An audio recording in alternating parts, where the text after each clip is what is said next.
Good evening, wherever you're joining us from. My name is Patricia Roxton Hammond, coming to you live from our studios at Kwabenya Point 1. This is NEWSBOARD. Let's take a look at our headlines in Ghana and around the world. President Nana Akufo-Addo tasked African Union to reform global financial structure.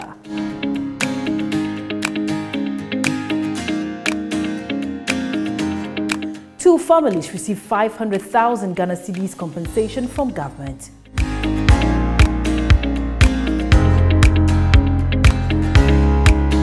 Group to boycott mobile network services on 8th February to protest SIM card re-registration.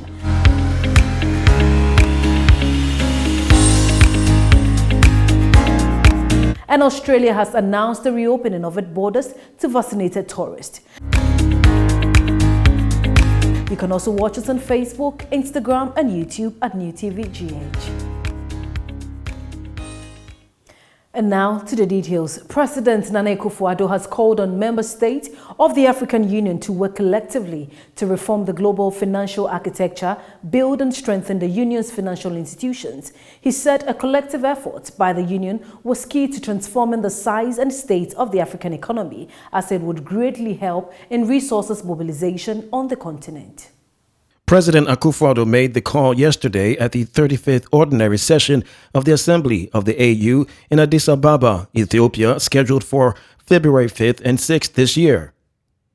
Delivering a report as the champion of the African Union financial institutions, the president said enhanced resources mobilization on the continent would provide the right motivation for growth, job creation, and economic reform. President Akufo-Addo said although there was an ongoing process to establish four financial institutions, the African Central Bank, the African Investment Bank, the African Monetary Fund, and the Pan-African Stock Exchange, the process had not been as smooth as anticipated. According to him, none of the AUFIs had reached the minimum number of ratifications required for the enabling legal instruments to enter into force and thereby facilitate their substantive establishment. Two families that lost their sons during the June 2021 Nigeria incident have received 500,000 cedis compensation from government. The family of Abdul Nazir Yusuf took a check of 250,000 while Murtala Mohammed received the same amount.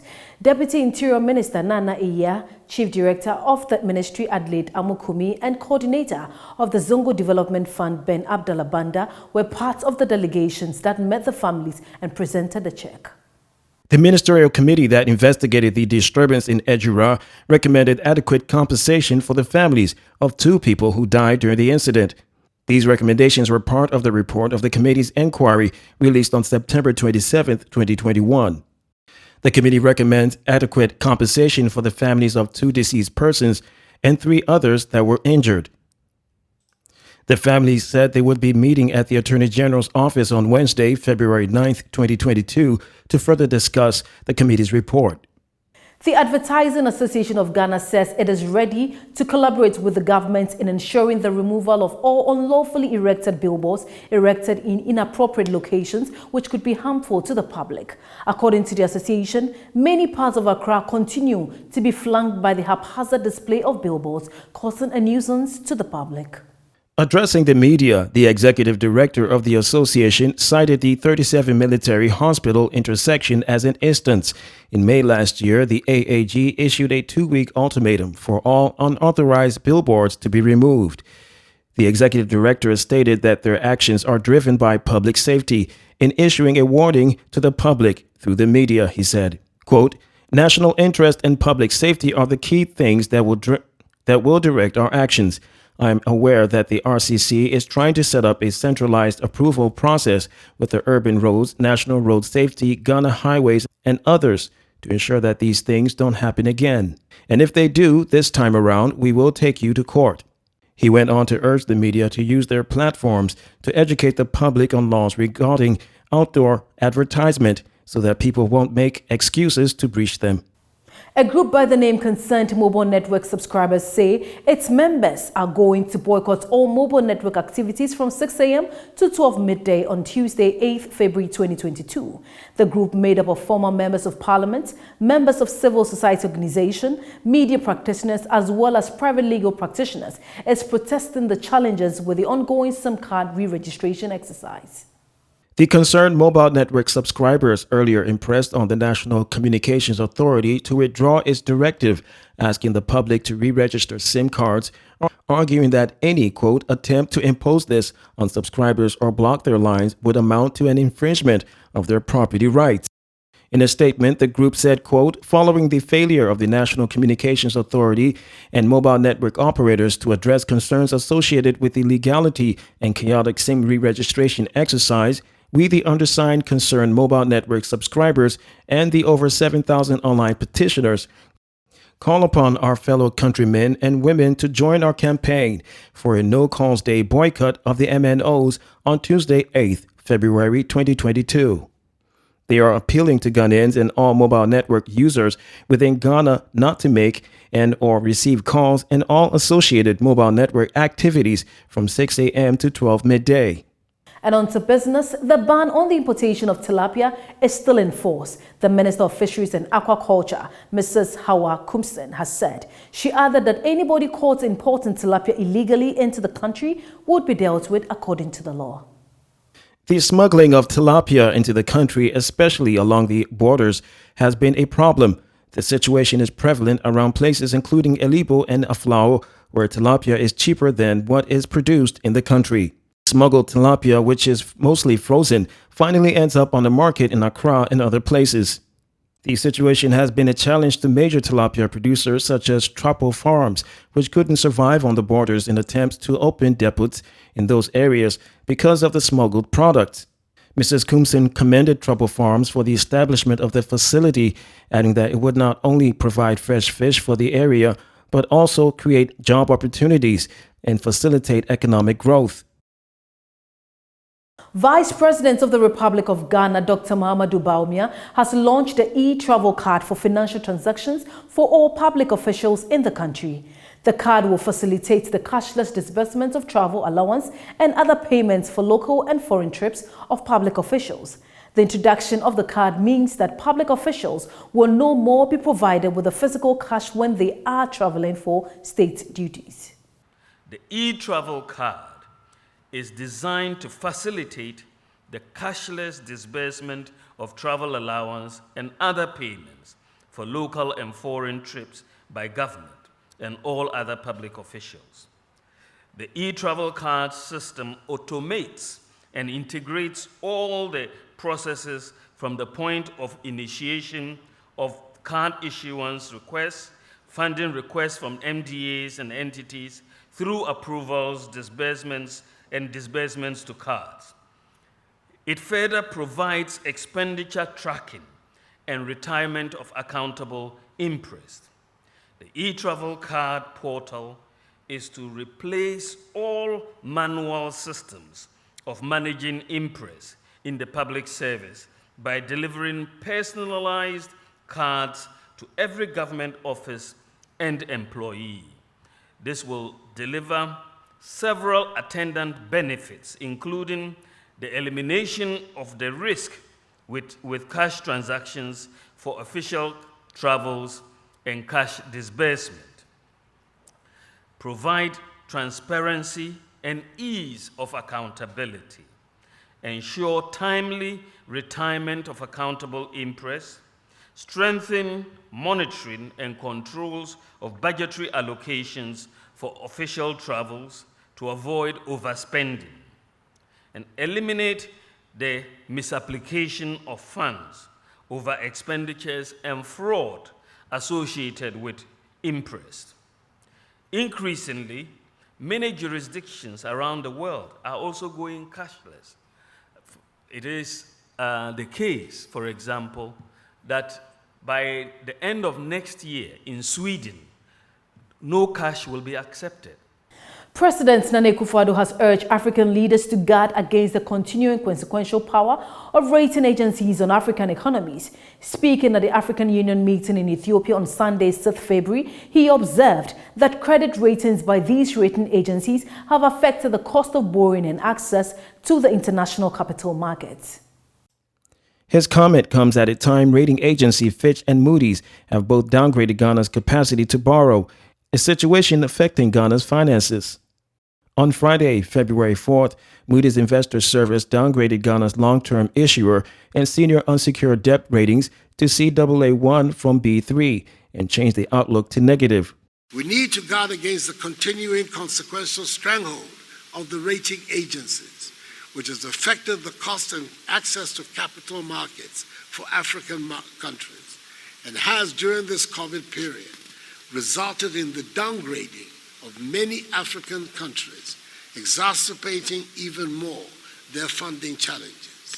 Furthermore, it is of the utmost importance that the G20 leaders stick to their commitment to reallocate to Africa SDR 100 billion agreed to at the Paris Summit in May 2021. The Ghana Revenue Authority has started the implementation of 6 tax reliefs introduced by the government to lighten the tax burden on businesses and the citizenry. The reliefs are to cushion taxpayers against COVID-19 induced challenges and quicken the recovery to sustain and create jobs. They include the exemption of peoples whose annual incomes are up to 4,500 Ghana cedis or 375 Ghana cedis a month from paying tax, as well as the suspension of the payment of vehicle income tax on selected vehicles, including intercity commercial vehicles, that is trotro, and taxis, and intercity long-distance buses. The GRA will also limit the application of the flat-rate value-added tax scheme to businesses whose annual turnover is up to 500,000 Ghana cedis, an increase from 300,000 Ghana cedis threshold. The rest are the waiver of interest and penalty on tax arrears for all categories of taxpayers, the halving of the withholding tax on gold exports by small-scale miners, and the exemption of local textile manufacturers from paying VAT. The implementation of the relief follows the passage of relevant legislation by Parliament on the request of the government to help ease the burden on taxpayers in the midst of the grueling pandemic and its impact on the economy. We'll be right back with more news after this break.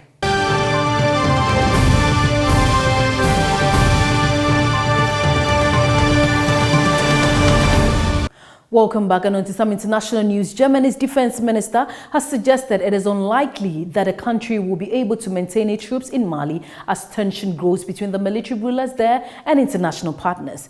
Christine Lambert said she had the impression that German soldiers were no longer welcome in Mali, where they've been helping in the fight against jihadists. Germany has over 1,000 soldiers in the country as part of a counterterrorism and peacekeeping mission. It's a further sign that the international French-led counterterrorism operation there is at risk of falling apart. France has been at the forefront of the criticism of the junta in Bamako after it scrapped plans for elections and said it wanted to stay in power for several years. In December, 16 countries, mostly in Europe, condemned Mali's decision to work with private military contractors from the Russian Wagner Group. This role may drastically change the overall response to the jihadist threat in the Sahel region. Australia has announced the reopening of its borders to vaccinated tourists and other visa holders for the first time in almost 2 years. The reopening on 21st February will be welcome news for many sectors, including international education. Australia has had some of the world's strictest border controls throughout the coronavirus pandemic. In March 2020, the government closed the borders. It barred most foreigners from entering the country and put caps on total arrivals to help combat COVID. Some international students and skilled migrants have been permitted to enter the country since last December. On Monday, Mr. Morrison said those entering Australia when the borders fully reopened would need to provide proof of vaccination. That's the rule. Everyone is expected to abide by it, he said. Unvaccinated travelers who have a medical reason for not being jabbed will still need to apply for a travel exemption and, if successful, will be required to quarantine at a hotel. Since the start of the pandemic, Australia has implemented strict measures to help fight the spread of COVID infections, even banning its own people from leaving the country last year. French President Emmanuel Macron has said he thinks a deal to avoid full-scale war in Ukraine is possible and that it is legitimate for Russia to raise its own security concerns. Before talks in Moscow with Russian President Vladimir Putin on Monday, he called for a new balance to protect European states and appease Russia. He reinstated that the sovereignty of Ukraine was not up for discussion. Russia has amassed troops on Ukraine's border but denies planning to invade. Moscow has made a string of demands, including that NATO Defense Alliance rule out Ukraine becoming a member and that it reduces its military presence in Eastern Europe. Western countries have rejected this, instead suggesting other areas of negotiation, for example, talks on cutting back nuclear weaponry. Mr. Macron says Russia's objective was not Ukraine, but a clarification of the rules with NATO and the EU. He said he hoped his dialogue with Russian president will be enough to prevent military conflict and that he believes Mr. Putin will be open to discussing wider issues. Mr. Macron, who also spoke with U.S. President Joe Biden on Sunday, cautioned against expecting Moscow to take unilateral measures to de-escalate the situation and said Russia had the right to raise its own concerns. But he said setting up dialogue with Russia could not pass through the weakening of any European state. And on to some sports news. Sadio Mane netted the winning sports kick as Senegal beat Egypt 4-2 on penalties to clinch their first ever African Cup of Nations after a goalless draw. The Liverpool forward had seen a 7-minute penalty saved by Egypt keeper Gabaski, but Mane held his nerve when he returned in the shootout. Chelsea's Edouard Mendy denied Mohamed Lashin to give Sadio Mane the chance to win it in Yaoundé Olembe Stadium. Gabaski had made 3 good saves from Senegal's Bamba Dieng in extra time. Moving on, Senegal's President Macky Sall declared Monday a public holiday to celebrate the national football team's first ever African Cup of Nations crown following their victory against Egypt. The game had finished goalless after extra time. After 2 previous final defeats in 2002 and 2019, Senegal finally claimed their first Cup of Nations title. The Lions will be decorated by Sall on Tuesday at the Presidential Palace in Dakar.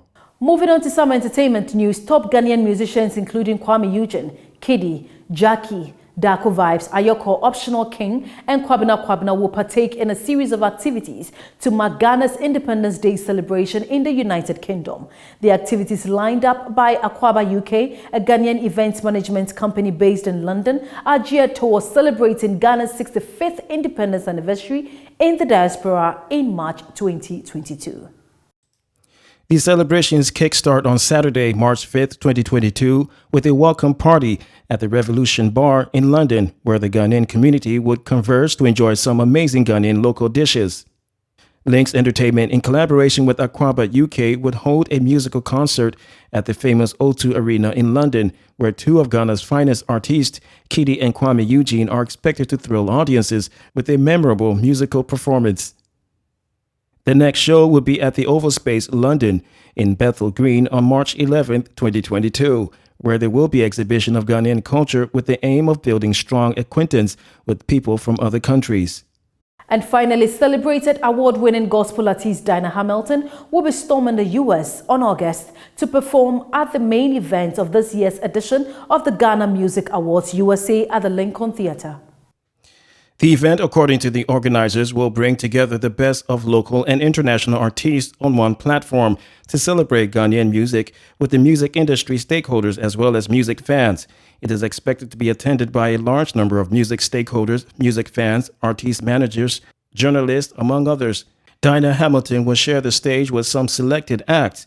Nominees for this year's ceremony will be announced on April 16, 2022 at the Grand Roosevelt Ballroom at 2 Hudson Street, Yonkers, New York, USA. And that's it for NEWSBOARD. Let's take a look again at our headlines. President Nana Akufo-Addo tasked African Union to reform global financial structure.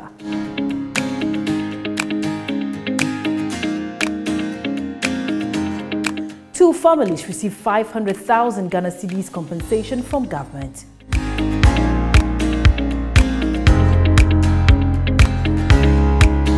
Group to boycott mobile network services on 8th February to protest SIM card re-registration.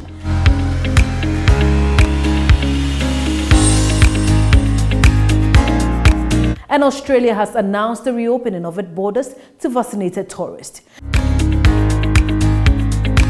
Thanks for watching. My name is Patricia Roxanne Hammond. We came to you live from our studios at Kwabenya Point 1. Good evening.